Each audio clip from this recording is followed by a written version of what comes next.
వందనాలు వందనాలు యేసయ్య నీకు వందనాలు, ప్రతి స్థితిలోనూ స్తుతింతును నిన్ను.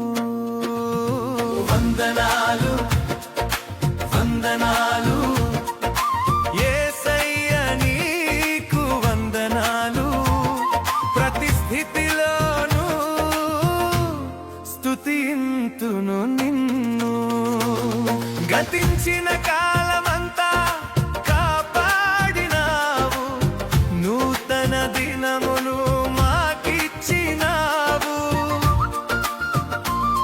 గతించిన కాలమంతా కాపాడినావు, నూతన దినమును మాకిచ్చినావు. వందనాలు వందనాలు యేసయ్య నీకు వందనాలు, ప్రతి స్థితిలోనూ స్తుతింతును నిన్ను.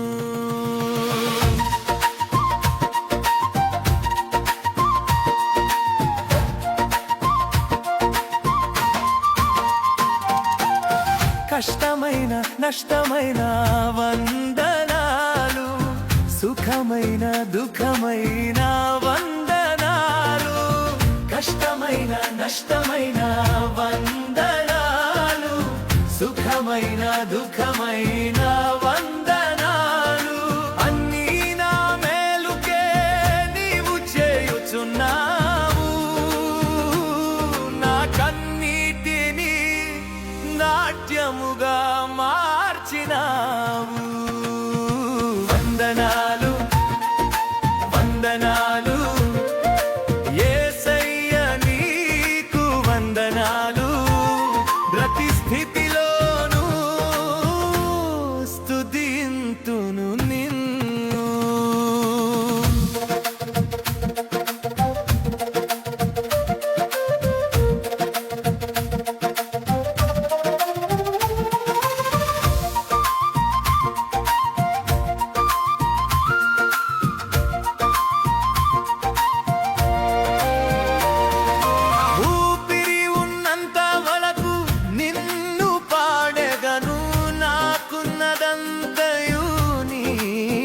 చెదను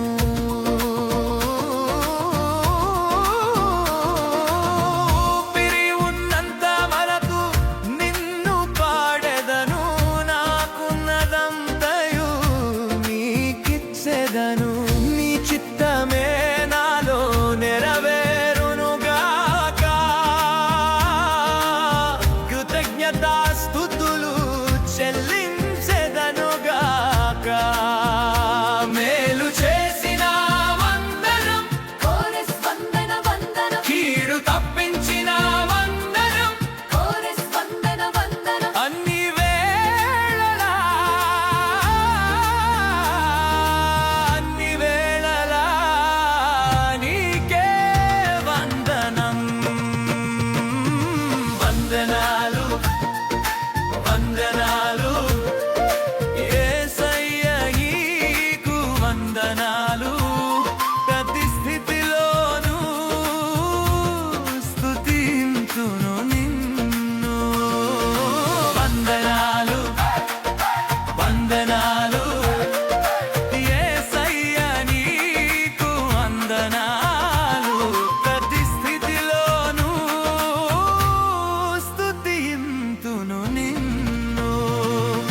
దేవుని అతి శ్రేష్టమైన నామములో మీకందరికీ శుభోదయం. ఈరోజు ఎంత అందంగా ఉందో చూడండి. దేవుడు మనకు మరొక రోజును బహుమతిగా ఇచ్చాడు. మనం నిద్రలేచామంటే అది మన గొప్పతనం కాదు, అది కేవలం దేవుని ఉచితమైన కృప. అందుకే ఈ ఉదయం మనం చేయవలసిన మొదటి పని కృతజ్ఞతాస్తుతులు చెల్లించడం. ఈరోజు మన ధ్యానాంశం కోసం 1 తెస్సలోనికైలకు 5వ అధ్యాయం 18వ వచనం చదువుకుందాం. ప్రతి విషయమునందును కృతజ్ఞతాస్తుతులు చెల్లించుడి, ఈలాగు చేయుట యేసుక్రీస్తునందు మీ విషయములో దేవుని చిత్తము. గమనించారా? ప్రతి విషయమునందును అని వాక్యం సెలవిస్తోంది. ప్రియ దేవుని బిడ్డలారా, కృతజ్ఞత అనేది క్రైస్తవ జీవితానికి పునాది. ఈ వచనం నుండి 3 ముఖ్యమైన పాఠాలు నేర్చుకుందాం. మొదటిది, దేవుని చిత్తము. చాలామంది అడుగుతుంటారు, అయ్యా నా పట్ల దేవుని చిత్తం ఏంటి? నేను ఏ ఉద్యోగం చేయాలి, ఎవరిని పెళ్లి చేసుకోవాలి అని. కానీ దేవుని వాక్యం స్పష్టంగా చెప్తోంది, నువ్వు కృతజ్ఞత కలిగి ఉండడమే దేవుని చిత్తం. మనం దేవునికి థ్యాంక్స్ చెప్పినప్పుడు మనము ఆయన చిత్తాన్ని నెరవేరుస్తున్నాం. రెండవది, ప్రతి విషయమునందును. ఇదే చాలా కష్టం. మనకు లాభం వచ్చినప్పుడు, ఆరోగ్యం బాగున్నప్పుడు దేవునికి స్తోత్రం అని చెప్పడం చాలా సులభం. కానీ అనారోగ్యం వచ్చినప్పుడు, ఉద్యోగం పోయినప్పుడు, ఇంట్లో గొడవలైనప్పుడు కూడా కృతజ్ఞత చెప్పగలమా? పౌలు గారు ఈ మాట రాసినప్పుడు ఆయన సుఖంగా ఏసీ గదిలో లేడు, ఆయన శ్రమలలో ఉన్నాడు. అయినా ఆయన కృతజ్ఞత గురించి రాశాడు. కష్టాల్లో దేవునికి వందనాలు చెప్పడం అంటే, ప్రభువా ఈ పరిస్థితి నా మంచికే, దీని ద్వారా నువ్వు నన్ను బలపరుస్తున్నావు అని నమ్మడం. మూడవది, కృతజ్ఞత ఇచ్చే శక్తి. మనం ఎప్పుడైతే ఉన్న వాటిని బట్టి దేవుని స్తుతిస్తామో, లేని వాటి గురించి చింతించడం మానేస్తాం. కృతజ్ఞత మన హృదయంలో ఉన్న భయాన్ని, ఆందోళనను తరిమి కొడుతుంది.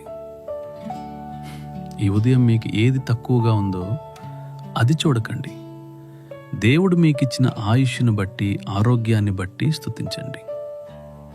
మనం పాడుకున్న పాట వందనాలు యేసయ్య సారాంశం కూడా ఇదే. కష్టమైన, నష్టమైన, సుఖమైన, దుఃఖమైన వందనాలు. ఈరోజు ఈ పాట పాడుతూ మీ జీవితంలో జరిగిన ప్రతి మేలును లెక్కపెట్టి దేవుని స్తుతించండి. ప్రార్థన చేసుకుందాం. మహోన్నతుడా, మా మంచి కాపరి, నీకు లెక్కలేనన్ని వందనాలు. ప్రభువా, 1 తెస్సలోనికైలకు 5:18 ప్రకారం ప్రతి విషయంలో కృతజ్ఞత కలిగి ఉండమని మాకు బోధించినందుకు స్తోత్రములు. గత రాత్రి మాకు మంచి నిద్రనిచ్చి ఈ ఉదయం సజీవుల లెక్కలో ఉంచినందుకు వందనాలు. మా జీవితంలో ఉన్న కష్టాలను బట్టి కూడా నీకు స్తుతులు చెల్లిస్తున్నాం. ఎందుకంటే అవి మమ్మల్ని నీకు దగ్గర చేస్తున్నాయి. ఈ రోజంతా మా నోట ఫిర్యాదులు రాకుండా కేవలం స్తుతి వచ్చేలా సహాయం చేయి. మా ప్రతి అవసరత నీవే తీర్చబోతున్నావని నమ్ముచు యేసుక్రీస్తు నామములో కృతజ్ఞతాస్తుతులు చెల్లిస్తున్నాము తండ్రి. ఆమేన్.